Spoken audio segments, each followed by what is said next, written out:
guys, welcome back to the Motion Raceworks YouTube channel. We're back on the Nova today. Before we get too carried away with starting the new progress, I totally forgot to show all of the cool time lapse of Mitch painting the car. I think you guys are going to enjoy this. It's fun to see it come together, and I didn't want to waste this awesome footage. I was so excited to get the last video out that I just didn't put it in there, but enjoy.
Basically just crunching to get this thing done. The last video you saw, we got it back from paint and started assembling things.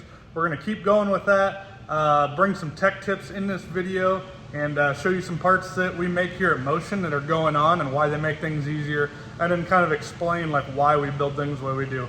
There's a lot to cover, so let's get started. Figured I'd show you this little tech tip. Motion Raceworks operator shifter, billet cup holders. Use our koozie. It creates a perfect insulator for your cup holders. Not sure if it was engineered that way on purpose, but it sure does work nice. So now you can keep 6 packs of soda nice and cold. Easily the most daunting thing right now. Getting ready to cut the hole for the intercooler pass through. Again, I can't stress how much importance there is around making sure there's plug access. So I actually put a plug in, got a ratchet on there, held up the intercooler pass through, and then also made sure it would clear the turbo piping coming across the cold side. But you get this beautiful firewall. It's just, man, it's a little daunting to start drilling big holes in it because those 2 big holes, actually 6 holes, 2 big ones though. So wish me luck. I've measured both sides in and out. If you're at home and you're building your first car and you're just watching this, the old adage, measure twice, cut once, couldn't be more true, especially on things like this. So pay attention and really just pay attention to what you're trying to work on around it. And these drag and drive situations, things just have to be easily accessible and easy to maintain. Side note, when you get this billet intercooler pass-through from us, we have this drill template so you're not guessing and measuring on your own. If you look, it's got centers in there and everything, so it's gonna make, you can actually just, center punch all 4 holes, come in with a hole saw in the 2 middle ones, and then drill bits on the other ones.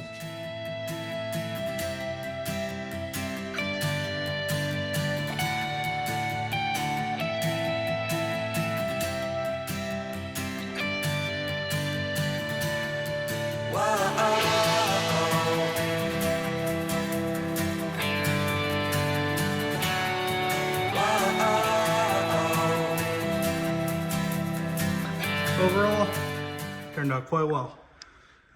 Just use the template. You have a little bit of leeway around the holes. I mean, if you look at how much room there is around the outside. So it doesn't have to be perfect. Don't be scared of that part, even though it's probably pretty natural to do so, but got her done. Okay, I think it's finally time to put the converter and the old lockup transmission. So this is a 3-speed lockup transmission for those of you who are new It's got a 160, I think it's got a 163, 136, 10. Correct me if I'm wrong, but that's the gear set in that thing. So about the same gear set as the 2-speed used to have in it. So it'll give us a little bit more split. Whether that's good or not, I don't know. But what is really good about all of this is the lockup converter. We've seen what it's done with Mullet. Honestly, I think the lockup converter is hard on stuff, but from a performance advantage, you're going to see a lot of gains from it. And there's a lot of classes that don't have any rules about it. So if there's no rules and there's a performance advantage, that's what this little small block's going to need to get some edges on the competition, which obviously we're not going to get anything on Garrett. But this is going to be what we did. We sent this off to Greg Slack.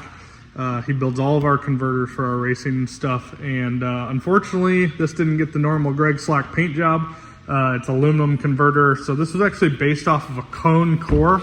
But the Greg Slack touch on stuff is really what makes all of our cars work really well. So he went through it and made a number of changes inside of it, so that not only will it lock up, which obviously this converter did before, but it'll get us off the line and have good mid-track performance, everything like that. So without a doubt, that's why we trust Greg. He brings the performance to our program every time. So getting ready to pop this thing. I think it's heavy. If you look on the back, it's got this billet back half. This converter's huge because it's an extra inch longer to facilitate the components for the lockup mechanism inside of it. So it is definitely bigger than a normal converter. But I'll get this filled up and put it in the transmission. We'll get started, and then we'll start putting it in the car. That went way faster than expected. I was planning on videoing it, but since it kind of just threw up in there. But the lockup converter fits, which I was, not that I don't trust Greg or anything, but there's just a lot of variables there, but that fits perfect. Transmission fits in a tunnel. The Freeform boys, shout out to them. Everything's clearance perfectly. They did this cross member. I can take zero credit for it, but if you look at it, it's actually tapered this way, so that when the transmission comes in, you don't have to like pound that flange into place. It just kind of falls into place. It's really awesome. And then my PST carbon drive shaft fits beautifully. So we're really getting lucky today. I don't want to say much more than that, but very happy with the results. So gonna work on getting a dipstick ran and take the pan off and install all that stuff.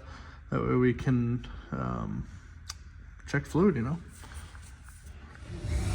right, guys, so actually a little bit different background. We are back at TBM Brakes. So gonna go ahead and finish it up down here. You can see all the fittings are taped. I journeyed about probably over 1,000 miles with the car in the trailer. Luckily, no issues with that. About the only issue we had is the car now sits so low. I had not had it off the project since I had the thing with the correct shocks on it and stuff. So now we have to put it up on race ramps to allow for this to happen. Same way we have to load Red's car as well. So my goal now is to get everything plumbed and ready so we can take it to get finished wiring and put it on the dyno. I mean, we're getting, after a few more days, we're going to be dangerously close to getting this thing running, and I'm really excited to basically take it to that next step. After that, we still have things to do, set up the chassis and all that stuff, but hearing this thing put some fire in the pipes is going to get me really excited. Well, now that I'm back here, I actually have all the right dies to crimp all these race right fittings. So crimp my first one, went well, and now on to the next one. So if you haven't used a crimper before, it will save your life when you're doing AN lines and hoses, because you just shove them in there, hit the button, crimps them, take them out. You don't have to try and twist all the fittings together. It is pricey, but if you're building a lot of cars, it's totally worth it. For the average person, probably not worth it, but if you have somebody local and you can make it happen, I highly suggest looking at it.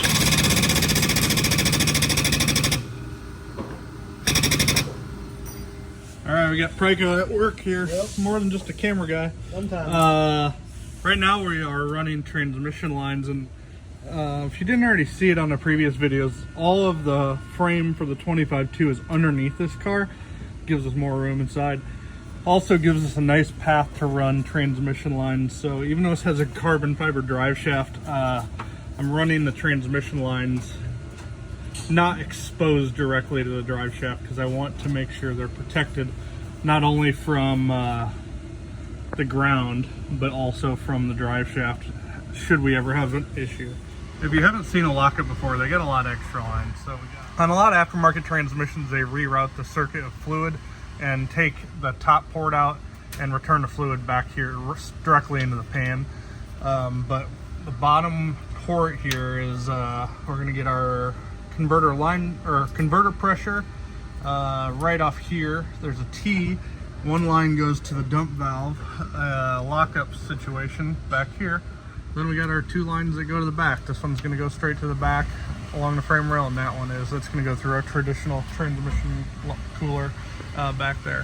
One thing I will pat myself on the back about, because I've had this for a couple of years, is I finally put some reflective insulated insulation, insulated insulation in this build, this variation of the build, because my feet always get hot and I feel like they're gonna melt my shoes on those long drives and stuff like that. So did this so it's a little bit more comfortable for me and Red along the way. So those little things that really seem to matter in life. So got these all crimped up, and the last thing is we've just been making sure along the way that we can still fit our rife block up in there, which we can. So we'll actually wire our sensors up to wire and plumb our sensors to this. Sometimes you got to bring the workstation to you. So we actually had everything tied up to about where Prika's waistline is, and then pulled the lines back, crimped them in place, and then now we're feeding them back in. It'll be semi-permanent there, but good time to remember. Don't forget to clean out and blow out all the lines before you put them into service. At the very least, you need to go ahead and just put compressed air through them, trying to seal them, and then let the other side run free, because I mean, this stuff's been around body shops and chassis shops and stored in warehouses, and the hose was produced somewhere where a bug may have got into, so some of that stuff can cause big problems. Can't say it enough, wash and blow out the hoses you got. Well, I'm gonna start working on plug wires. What I realized is the way I have the coils mounted, I guess it's easier over there, versus the plug wires. For one time ever, I think it's actually going to be doable to have all the same length plug wire, which is nice because I can make like a full extra set of 8 or 2, 4, whatever, and it's universal. Which when you're in need, that's all the best stuff in the world, when you can just grab one and not have to look for a specific one or make one when you're crunched on time. One last thing before we get done for the day. Not the best at bending line. Anybody else out there bad at this? But because it's like you want it to follow the contour of that, but the angle it's coming out, it's not really easy. But we have dual cans on this thing for dampening the exhaust back pressure. Never ran a can. I've actually ran it always without a can, but we're gonna give it a shot this time and just see. Not really follow that data too darn much, but we'll see what it looks like. But you know, you always got to try new things when you're building new cars. It's the only way you get better and learn things. So